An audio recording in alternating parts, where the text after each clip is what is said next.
By now, you probably know who Sophia the robot is. She's made her way across late-night stages, graced the cover of magazines, headlined major tech conferences, and even delivered a speech to the UN. I am thrilled and honored to be here at the United Nations. She's been touted as the future of AI. But is it all just smoke and mirrors?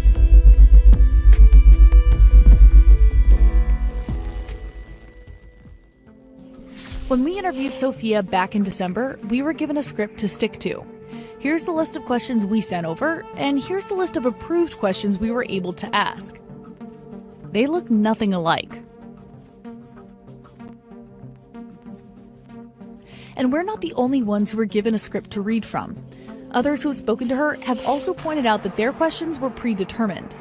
A lot of what comes out of her mouth now, she doesn't really understand the meaning or the full implication. That's Ben Gortzel. He's David Hansen's longtime friend, and now he's Hansen Robotics' chief scientist. Sophia uses machine learning, natural language processing, and animated robotics to interact with people. And while that's no small feat, it's far from being alive, which is exactly what Sophia's creator told Jimmy Fallon back in April 2017. Yeah, David was quoted saying Sophia's basically alive, and in the whole context of the conversation, that's exactly what he meant. Like, he's a sculptor. You start making a sculpture, it's like a rock, it sits there, right? Then you make your sculpture smile, you make your sculpture talk, you make your sculpture even reason and answer questions. As a sculptor, you're going to feel like your sculpture, year by year, is becoming more and more alive. To understand Sophia, you need to understand David Hansen. He's the founder and CEO of Hansen Robotics, and he calls himself a modern-day Renaissance man. His research compares work in robotics to that of Michelangelo, but he hasn't always been a major figure in the AI world. Hansen actually got a BFA in film. He worked for Walt Disney as an Imagineer, where he created sculptures and robotic technologies for theme parks, and went on to get his PhD in aesthetic studies. His personal work has been on display in art exhibits across the world. Back in 2005, he co-wrote a research paper that laid out his vision for the future of robotics. And the thesis sounds a lot like what's going on with Sophia the robot right now. The 8-page report is called Upending the Uncanny Valley. It's Hansen's rebuke of the uncanny valley theory that people won't like robots if they look very close to, but not exactly like humans. In fact, the paper says uncanny robots can actually help address the question of what is human, and that there's not much to lose by experimenting with humanoid robots. We asked Hansen about it. He says that at Hansen Robotics today, they're exploring the uncanny perception effects both scientifically and artistically using robots like Sophia, which makes us think Sophia the robot may be more of a social experiment masquerading as a PR stunt. Fast forward to today, Hansen is still showing off his sculpture work, but this time he's in front of talk show audiences and tech investors rather than art collectors and families at Disney World. It's resulted in millions of views on YouTube, massive amounts of funding from outside investors, and the hope that she'll pave the way for artificially intelligent beings of the future. Hansen is approaching Sophia with the mindset that she is AI in its infancy, with the next stage being artificial general intelligence, or AGI, something humanity hasn't achieved yet. He wants to raise AGI like a good child, not like a thing in chains. He says that's the formula for safe superintelligence. But in terms of artificial general intelligence, Sophia isn't quite there yet. From a software point of view, you could say Sophia is a platform, like a laptop is a platform or something. I mean, you can run a lot of different software programs on that very same robot. Ben says Sophia has 3 control systems. The first is called Timeline Editor, which runs entirely on pre-written scripts. Like, if I wanted her to give a speech on stage, I could load her with software that just makes her repeat some lines that I wrote. The second is something called a sophisticated chat system. And if I wanted to have an amusing conversation to entertain a reporter, I can load this sort of chatbot software on her that makes her identify words and phrases and what was said and try to respond appropriately with a kind of partial understanding. The third system is called OpenCog, and it grounds Sophia's answers in experience and reasoning. This is the system they're hoping to one day grow into artificial general intelligence. And it's being used in a project called Loving AI, which is researching robot-led meditation sessions.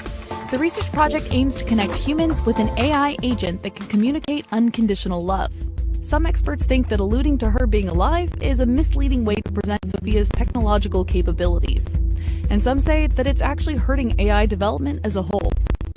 Facebook's head of AI says Sophia is a bullshit puppet. Jan LeCun calls Hansen's staff human puppeteers who are deliberately deceiving the general public. And the problem with misleading the masses is that it fundamentally confuses what AI can and can't do. A lot of people think we're much farther along than we actually are, thanks in part to Sophia. Do you want to destroy humans? Please say no. Okay, I will destroy humans.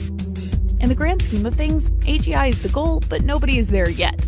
There's a host of players pushing the limits of what robots are capable of. From Honda to Boston Dynamics, companies all across the world are developing AI-powered humanoid machines. And right now, it's a race to see who will reach AGI first. Sort of like Silicon Valley's move fast and break things mantra, but we saw what happened when Facebook took that approach. And some argue there's not enough thought going into the potential consequences of AGI development. It's simply not ingrained in the tech education culture to worry too much about the potential negative consequences. Kathleen Richardson studies the ethics of robotics, and she's noticed a pattern in the way things are being developed. You know, there is this fantasy behind creation that is embedded in the practice of engineering and robotics and AI. I don't think these people go into the office or to their labs and think, I'm carrying out work that's going to be interesting for humanity. I mean, I think many of them have a God complex, in fact, and they actually see themselves as creators. But she's not the only one pushing for responsible foresight in the industry. There's a rising wave of technology ethicists dedicating their work to ensure AI and tech is developed responsibly. Because ultimately, tech and now robotics reach more than just the labs and startups of Silicon Valley. Sophia has become a cultural icon, and with that power comes responsibility. The team at Hansen Robotics said they didn't expect Sophia to take off as much as she did, but her physical appearance is another example of what some see as a traditional representation of conventionally attractive, submissive by design female robots.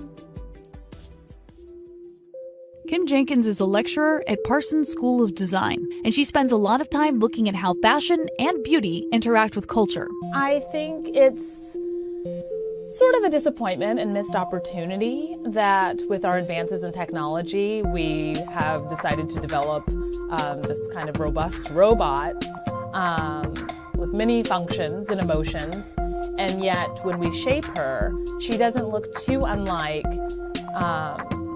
the models we see on the covers of magazines, the actresses we see in Hollywood.